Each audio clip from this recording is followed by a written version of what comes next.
Hi, tonight we're going to be making buñuelos, and I have Arias here with me. If you didn't know or you haven't watched one of my videos with Arias, Arias is my son. He's 12, almost 13. We are making these because tomorrow Arias needs to take some to school for a school project, and we thought it would just be a good opportunity to make a video for it since I haven't put a video up for them yet. Anyways, this is a traditional cookie that is eaten during Christmas and New Year's in Latin America, Mexico specifically.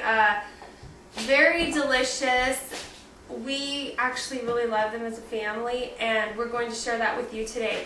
So the first thing that we're going to do, we've got our ingredients here. I'm going to have Arias take 2 cups of flour, and he's going to sift it into this bowl. So just put it in that.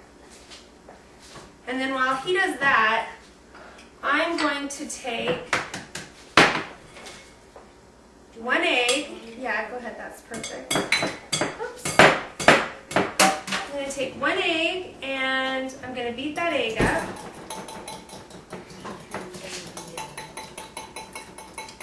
And then I'm going to add 1/4 of a cup of milk to that egg and beat that up nicely. And then I'm going to have Arias also take, actually, let's see, a tablespoon of sugar. You can just sift that right through. 1/4 of a teaspoon of baking powder. And 1/2 of a teaspoon of salt. These are really simple. Once again, no, don't put that in yet. That's all. These are really simple. Sometimes we think things are a lot harder than they really are. But hopefully you guys will see how simple it is to make some things that maybe you didn't think were that easy. Alright, so now we're going to take this mixture of the egg and the milk and we're going to add it to the flour mixture. And then Arias can go ahead and stir that up. Put this in the sink. I'm going to put that in. Okay, ooh, be careful. Getting a little wild there. Alright, and then I've also got 2 tablespoons of butter that I'm going to add to that as well. You're fine, you're fine. Yeah. Anyways, we're going to give that a nice stir and get a nice dough forming out of that. And you'll find that you'll want to get your hands in there a little bit.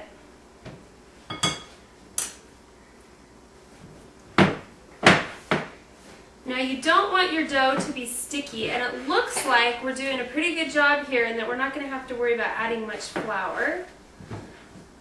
But after we get that nice and mixed up, we're going to drop that down onto a little bit of a floury surface. Do you want to put those in the sink? And I'm just going to knead that a little bit.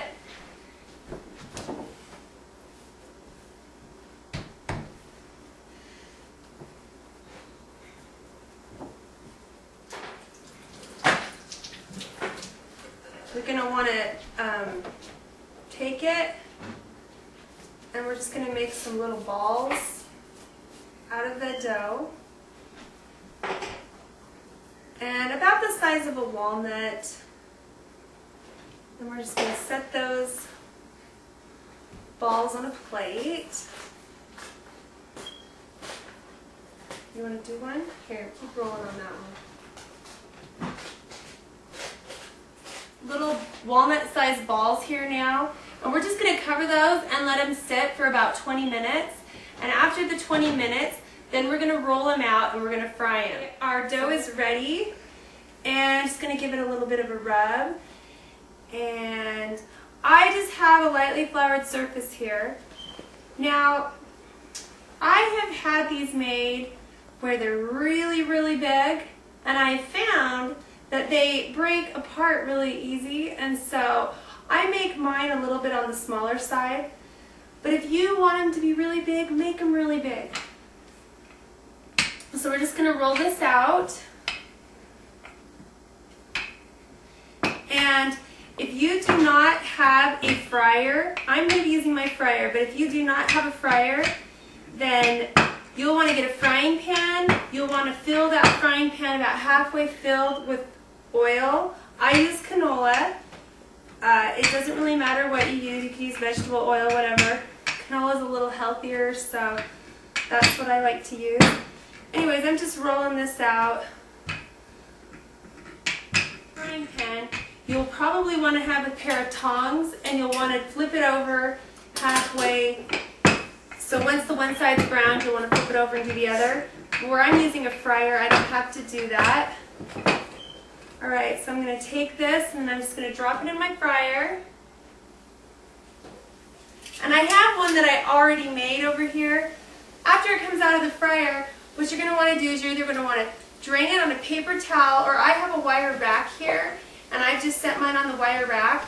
And they do get puffy, so don't be alarmed if you've never done this before. They get all puffed up and really yummy.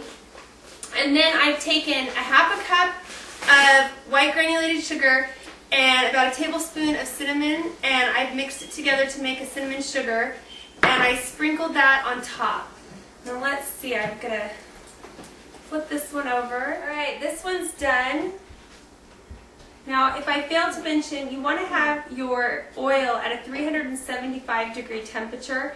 If you're not using a fryer, you'll need to use a thermometer. You'll need to use a thermometer. And the other little tip that I could give you is to sprinkle a little bit of flour into your frying pan. If it sizzles up, then you know it's ready. Alright, so we took that off. Now we're just going to sprinkle. If you sprinkle it right when it comes out, then the cinnamon sugar will adhere to it a little bit better. And then I'm just going to flip it over and do the other side.